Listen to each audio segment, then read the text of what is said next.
وسلام على عباده الذين اصطفى أما بعد فأعوذ بالله من الشيطان الرجيم بسم الله الرحمن الرحيم ليس عليكم جناح أن تبتغوا فضلا من ربكم فإذا أفضتم من عرفات فاذكروا الله عند المشعر الحرام واذكروه كما هداكم وإن كنتم من قبله لمن الضالين ثم أفيضوا من حيث أفاض الناس واستغفروا الله إن الله غفور رحيم صدق الله العظيم আলহামদুলিল্লাহ আল্লাহ তাআলার দরবারে শুকরিয়া আদায় করছি যিনি আমাদেরকে তার পবিত্র গ্রন্থ আল কুরআনুল কারীম এর কিছু আয়াতের তাফসীর শোনার জন্য একত্র হওয়ার তৌফিক দান করেছেন। আলহামদুলিল্লাহ। আজ আমরা সূরাতুল বাকারার 198 এবং 199 নম্বর আয়াতের আলোচনা করতে যাচ্ছি। আল্লাহ তাআলা আমাদেরকে আমলের নিয়তে বলার এবং আমলের নিয়তে শোনার তৌফিক দান করুন। আল্লাহ রাব্বুল আলামিন সূরা বাকারার 198 নম্বর আয়াতে ইরশাদ করছেন, লাইসা আলাইকুম জুনাহুন আন তাবতাগু ফাদলান মির রাব্বিকুম। ইতিপূর্বে আমরা জেনে এসেছি যে সূরা বাকারার এই অংশগুলোতে আল্লাহ রাব্বুল আলামিন হজ সংশ্লিষ্ট আলোচনা করছেন। তারই ধারাবাহিকতায় এই আয়াতের প্রথম অংশে 198 নম্বর আয়াতের প্রথম অংশে আল্লাহ তাআলা বলছেন, লাইসা আলাইকুম জুনাহুন আন তাবতাগু ফাদলান মির রাব্বিকুম। তোমাদের কোনো গুনাহ হবে না তোমাদের রবের অনুগ্রহ তালাশ করার ক্ষেত্রে।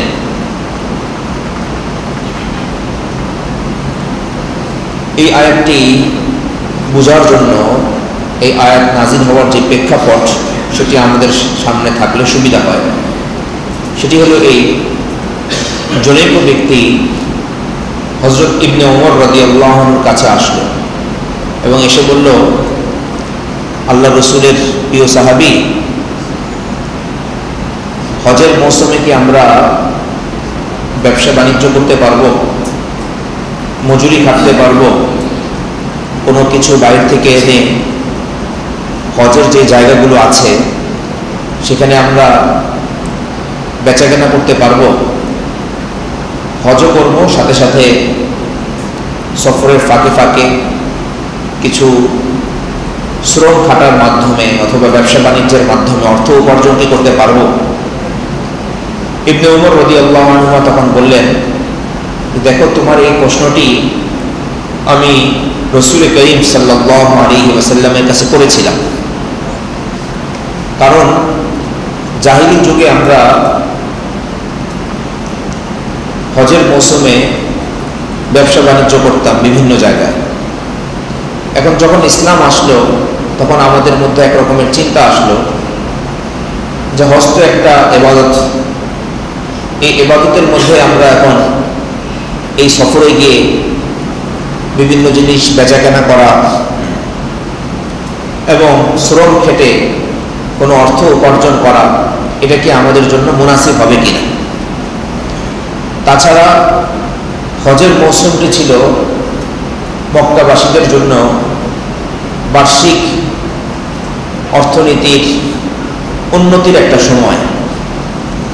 সিরিয়া থেকে এবং ইয়েমেন থেকে যে সকল সম্পদ কুরাইশ সারা বছরে জমা করত সেগুলো এই সময় তারা বিক্রি করত এবং ভালো একটা সারা বছরের আর্থিক যোগান তারা এই মৌসুমেই কামাই করতে পারত। তো ইসলাম আসার পরে তাদের মধ্যে এই চিন্তা আসলো যে এখন আমরা ইবাদতের সাথে এরকম ব্যবসা বাণিজ্যকে বা শ্রম খেটে অর্থ উপার্জনকে মিক্স করতে পারি কিনা। রাসূলুল্লাহ সাল্লাল্লাহু আলাইহি ওয়াসাল্লাম ওই মুহূর্তে উত্তর দেন নাই। আল্লাহ রসুলকে যখন জিজ্ঞেস করা হলো ওই মুহূর্তে আল্লাহ রসুল উত্তর দেন নাই। কিছুক্ষণ পর রাসূলুল্লাহ সাল্লাল্লাহু আলাইহি ওয়াসাল্লাম প্রশ্নকারী সাহাবীকে ডাকালেন এবং বললেন, তুমি যে বিষয়ে জিজ্ঞেস করেছিলে সেই বিষয়ে আল্লাহ তাআলা জবাব দিয়েছে। আয়াত নাযিল হয়েছে। আল্লাহ তাআলা বলছেন, লাইসা আলাইকুম জুনাহুন আন তাবতাগু ফাদলাম মির রাব্বিকুম, তোমাদের গুনাহ হবে না তোমাদের রবের কাছ থেকে অনুগ্রহ অন্বেষণ করার ক্ষেত্রে। অর্থাৎ হজের সফরে যাওয়ার পরে যদি তোমরা কিছু ইবাদত বন্দেগী ঠিক রেখে মাঝখানের আগে পরের বিভিন্ন সময় তোমরা যদি ব্যবসা বাণিজ্য করো, কিছু অর্থ উপার্জন করো, অথবা শ্রম খেটে, আগেকার যুগে ছিল উটে কাউকে চড়িয়ে উমরা করিয়ে দেওয়া, হজ করিয়ে দেওয়া, এখন হুইল চেয়ারে ঠেলে হাজী সাহেবের খেদমত করে কিছু অর্থ উপার্জন করা, তো এগুলো আল্লাহ তাআলা বলছেন যে এটা জায়েজ। হজের সফরে যদি তোমরা এগুলো করো, এটা গুনাহ হবে না, এটা করতে পারো। তোমরা যেটাকে গুনাহ মনে করছো, আসলে এটা গুনাহ না, বরং হজের সফরে এটা তো আল্লাহ তাআলার পক্ষ থেকে দেওয়া একটা ফজল, একটা অনুগ্রহ।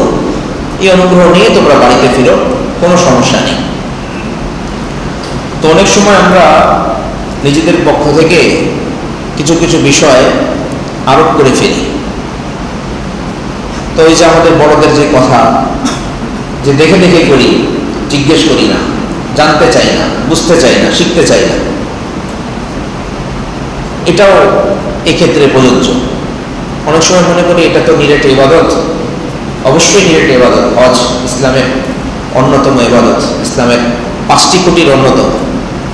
কিন্তু এই সফরে যদি কেউ ব্যবসা করতে চায়, তাহলে অনেকে তাকে ভিন্ন দৃষ্টিতে দেখবে। অনেকে তাকে বলবে যে ইবাদত করতে আসছো নাকি ব্যবসা করতে আসছো। তার প্রয়োজন আছে বলেই সে এখানে কিছু ব্যবসা বাণিজ্য করছে। সরাসরি কোরআন মাজিদের আয়াত দ্বারা এটা সাবিত। হ্যাঁ, কেউ যদি এই সফরটাকে পরিপূর্ণ ইবাদতের মধ্যে কাটাতে পারে, তাহলে তো সেটা কোনো কথাই নেই, এবং এটা কাম্যও বটে। পরিপূর্ণ ইবাদত বন্দেগীর মধ্যে কাটানো কাম্যও বটে। রাসূলুল্লাহ সাল্লাল্লাহু আলাইহি ওয়াসাল্লাম হজের সফরে গিয়ে, বিদায় হজের সফরে 13 থেকে 14 দিন থেকেছেন। 13 থেকে 14 দিন থেকেছেন এবং দ্রুত তিনি মদিনা মুনাওয়ারায় চলে এসেছেন। ওমর ফারুক রাদিয়াল্লাহু আনহু তিনিও বিদায় করতেন হজের পরপর।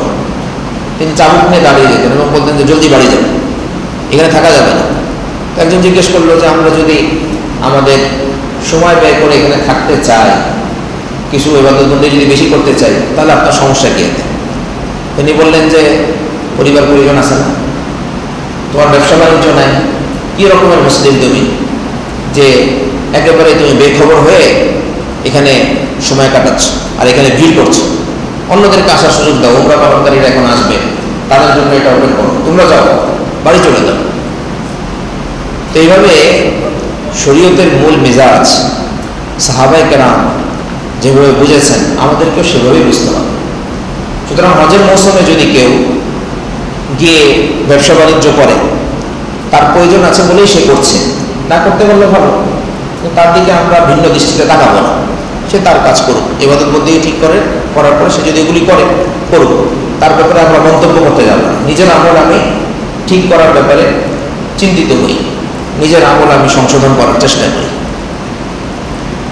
এরপরে আল্লাহ রাব্বুল আলামিন সামনে আরো কিছু মাসলা মাসাইল বলেছেন। সেখানে যাওয়ার আগে আমরা এই আয়াতের উপরে আরো দুটি কথা বলছি। প্রথম কথা, যে আল্লাহ রাব্বুল আলামিন এখানে আল্লাহ তাআলার ফজল, অনুগ্রহ অন্বেষণ করতে বলেছেন। ব্যবসা বাণিজ্য বা চাকরি বাকরি বা শ্রম খাটা, এই শব্দগুলোকে আল্লাহ রাব্বুল আলামিন এখানে ব্যবহার করেননি।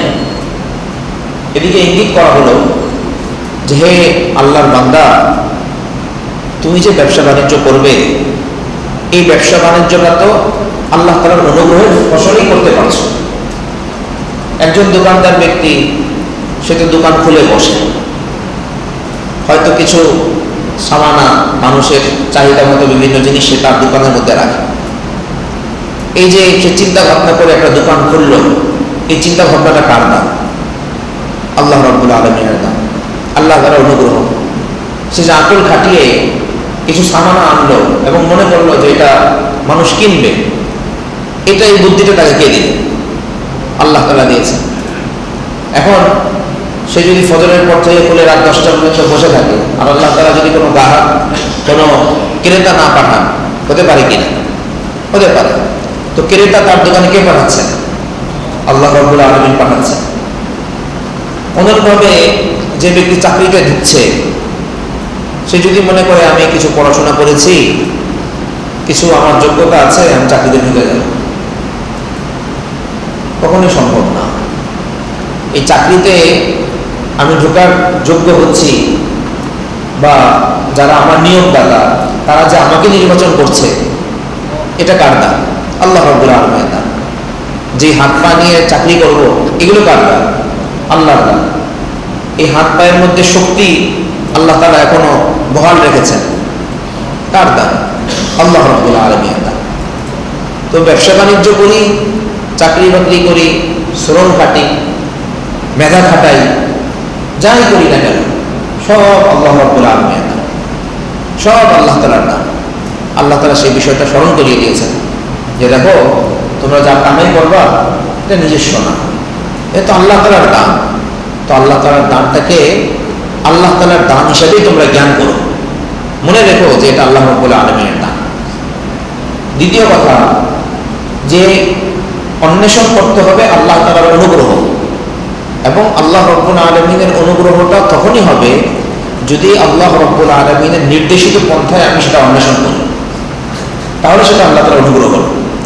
এমন কোনো মানুষ যদি আল্লাহ রাব্বুল আলামিন যে পন্থায় যেতে নিষেধ করেছে, চুরি করলো, ডাকাতি করলো, অথবা এমন কোনো একটা পেশা গ্রহণ করলো যেটাকে আল্লাহ তাআলা অনুমোদন দেন না, তাহলে সেটা আল্লাহ রাব্বুল আলামিনের অনুগ্রহ অন্বেষণ করা হলো না, সেটা আল্লাহ তাআলার অনুগ্রহ অন্বেষণ করা হলো। এজন্য আমাদেরকে আল্লাহ রাব্বুল আলামিনের দানগুলোকে প্রথমত আল্লাহ তাআলার দান হিসেবে জ্ঞান করতে হবে, যেটা আল্লাহ তাআলার দান। দ্বিতীয়ত, আল্লাহ তাআলার দান যেটা, সেটা অন্বেষণ করতে হবে। অন্যায় পন্থা পদ্ধতি সেগুলোর দিকে যাওয়া যাবে না।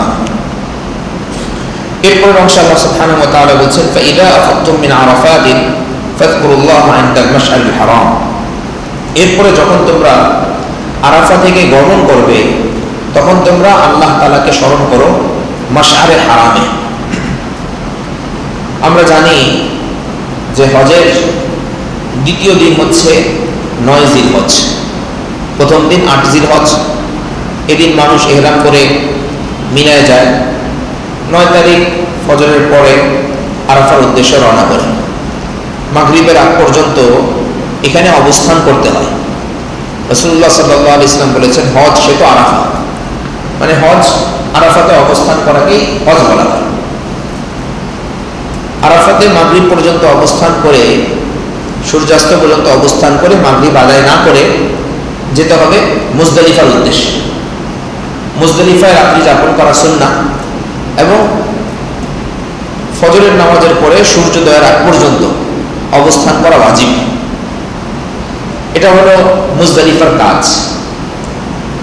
তো আল্লাহ রাব্বুল আলামিন বলছেন, আরাফা থেকে যখন তোমরা গমন করবে, অর্থাৎ মুজদালিফার উদ্দেশ্যে যখন তোমরা যাবে, তখন সেখানে গিয়ে মাশআরে হারামে আল্লাহ তাআলার জিকির করো।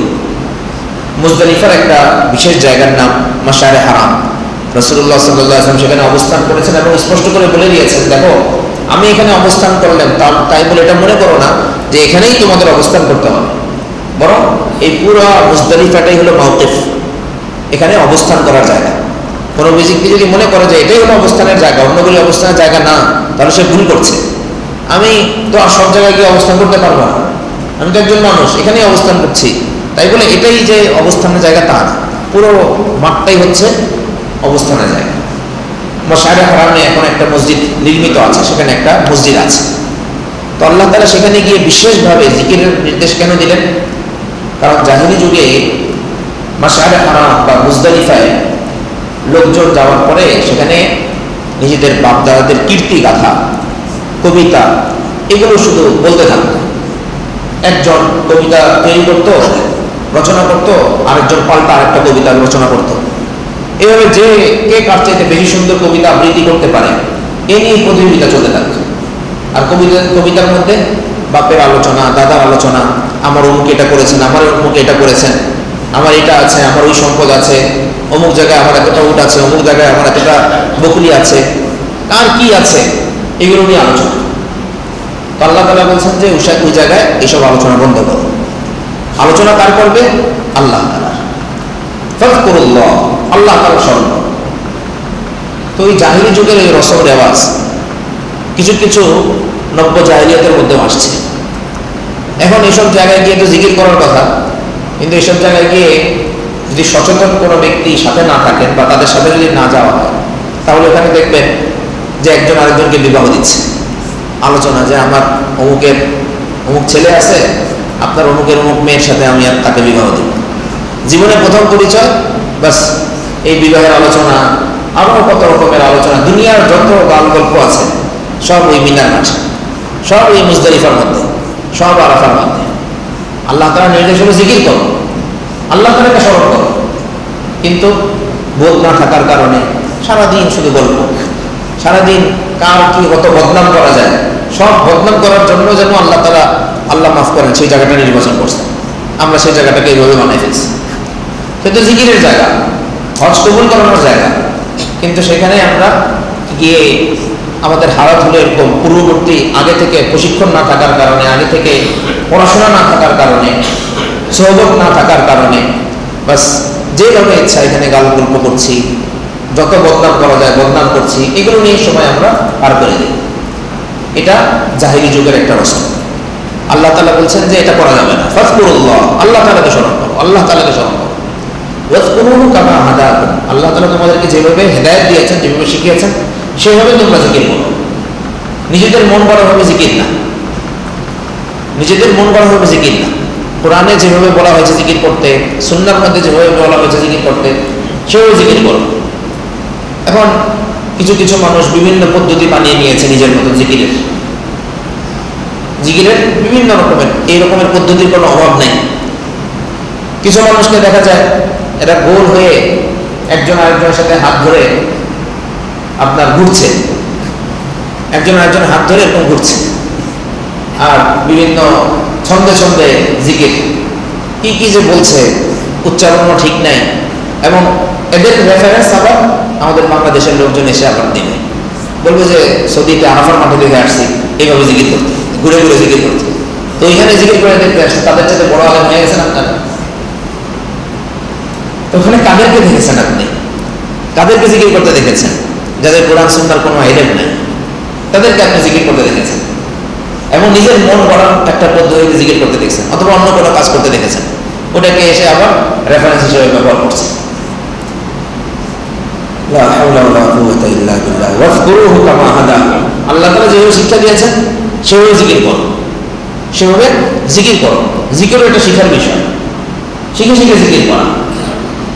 ওয়া ইন কুনতুম মিন ক্বাবলিহি লামিনাদ দাল্লিন, আর ইতিপূর্বে এই কোরআন মাজিদের এবং সুন্নাহর হেদায়েত আসার পূর্বে তোমরা তো ছিলে চরম অজ্ঞদের অন্তর্ভুক্ত, পথভ্রষ্টদের অন্তর্ভুক্ত।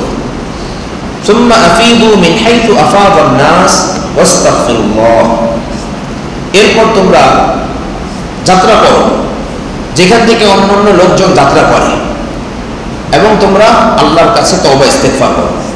এটার কি অর্থ? যেখান থেকে সাধারণ মানুষ যাত্রা করে সেখান থেকে তোমরাও যাত্রা করো, সেখান থেকে তোমরাও সফর করো। এটার কি অর্থ?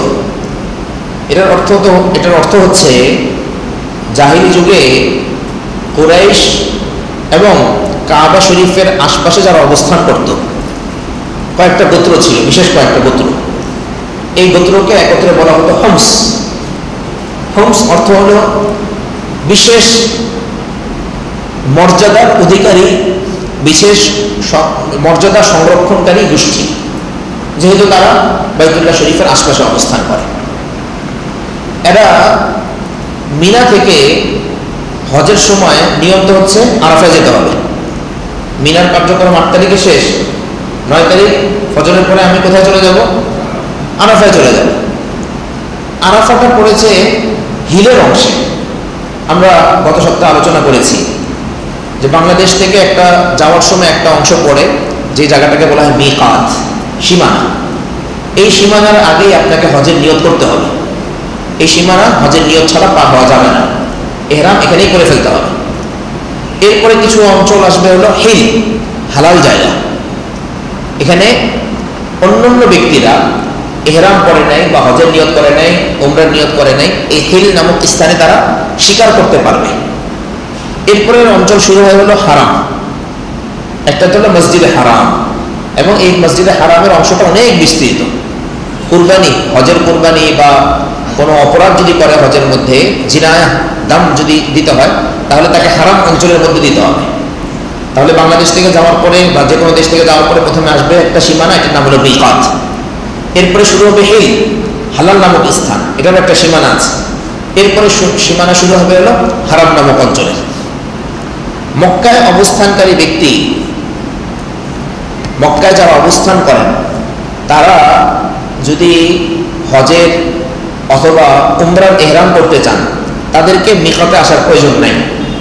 তারা প্রত্যেকে হজের এহরাম করবেন অথবা উমরার এহরাম করবেন।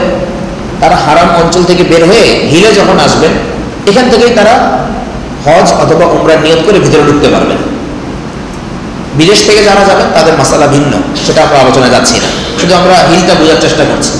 হিল একটা মিকাতের পরের একটা অংশ এবং হারামের আগের একটা অংশ।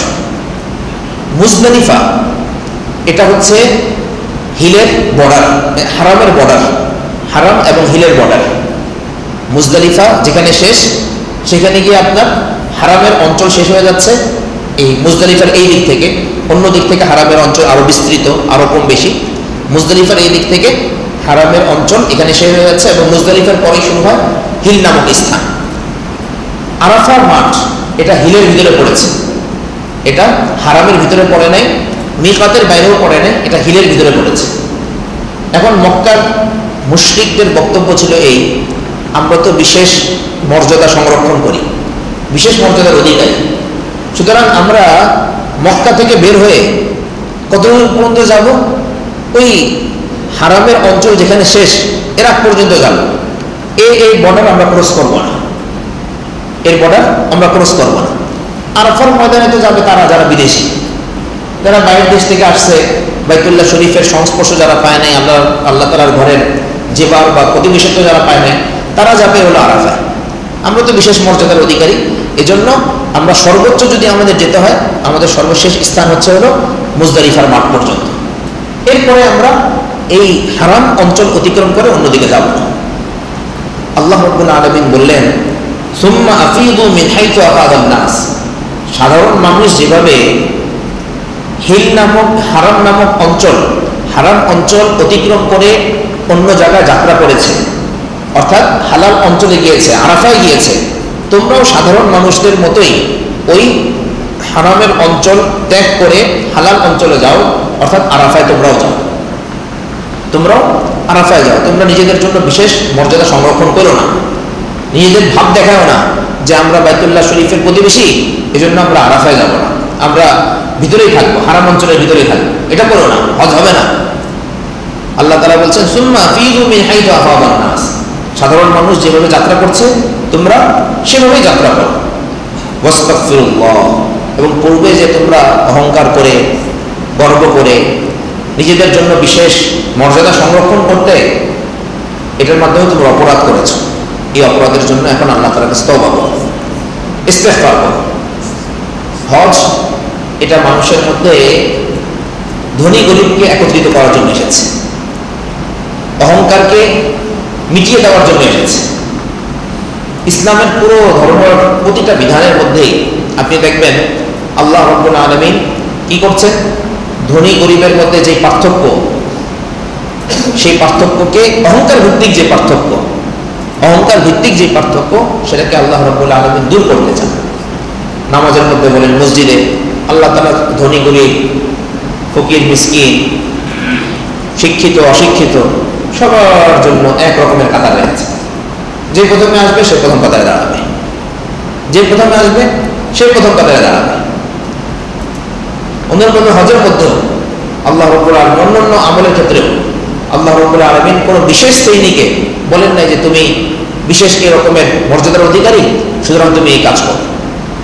রাসূলুল্লাহ সাল্লাল্লাহু আলাইহি ওয়াসাল্লাম হজের সফরের মধ্যে তিনি চাইলেই পারতেন লোকদেরকে সরিয়ে হাজরে আসওয়াদ চুমু দিতে, কিন্তু রাসূলুল্লাহ সাল্লাল্লাহু আলাইহি ওয়াসাল্লাম উটের পিঠে চড়ে, উটের পিঠ থেকে তিনি তওয়াফ করছিলেন উটের পিঠে চড়ে, তো উটের পিঠ থেকে তার যেই আসা ছিল, তার যে লাঠি ছিল, সেটা দিয়ে হাজরে আসওয়াদ ছোঁয়ালেন এবং সেটাতে তিনি চুমু খেলেন, লাঠির মধ্যে চুমু খেলেন। আমাদেরকে এটা দেখালেন যে দেখো, তোমার অর্থবিত্ত আছে বলে তুমি মানুষদেরকে খালি করে দিয়ে ওখানে চলে যাবে, এটা ঠিক না। জমজম কূপের কাছে গেলেন, আব্বাস রাদিয়াল্লাহু আনহু এবং তার আরো কয়েকজন লোক পানি তুলছিলেন। তাদেরকে বললেন যে আজকে আমার মন চাচ্ছে যে বালতিটা তোমাদের কাছ থেকে নেই এবং নিজে কূপ থেকে পানি তুলে তারপরে খাই, কিন্তু আজকে যদি আমি এটা করি তাহলে পরবর্তীতে যারা এই ক্ষমতার অধিকারী ব্যক্তি হবে তারা এসে জমজম পানির উপরে তাদের বিশেষ অধিকার সাব্যস্ত করবে এবং এরকম করে নল অথবা কূপ সেটা তাদের নিজেদের অধিকারে নিয়ে যাবে, নিজেদের লোকদেরকে শুধু দিতে থাকবে। আমি সেটা করতে চাই না, এই জন্য তোমরাই আমাকে অল্প একটু পানি দাও, আমি সেই পানি পান করি। এভাবে আল্লাহ রাসূল সাল্লাল্লাহু আলাইহি ওয়াসাল্লাম জায়গায় জায়গায় অহংকার দূর করার জন্য উম্মতকে কিভাবে, উম্মত থেকে কিভাবে অহংকারের রোগ দূর করা যায় সেটা দেখিয়ে দিয়েছে। তো আল্লাহ তাআলা বলছেন ওয়াস্তাগফিরুল্লাহ, পূর্বে অহংকার জনিত যে সকল ভুল করেছো তোমরা, সেজন্য তোমরা মাফ চাও। ইন্নাল্লাহা গফুরুর রহিম, নিশ্চয়ই আল্লাহ তাআলা ক্ষমাশীল দয়াশীল। আল্লাহ রাব্বুল আলামিন যে কথাগুলো বলা হলো, শোনা হলো, এর যাবতীয় ভুল ত্রুটি মাফ করে দিয়ে আমাদেরকে আমলের তৌফিক দান করেন। আমিন। ওয়া আখিরু দাওয়ানা আলহামদুলিল্লাহি রাব্বিল আলামিন। সুবহানাল্লাহি ওয়া বিহামদিহি, সুবহানাকাল্লাহুম্মা ওয়া বিহামদিক, আশহাদু আল্লা ইলাহা ইল্লা আনতা, আস্তাগফিরুকা ওয়া আতুবু ইলাইক।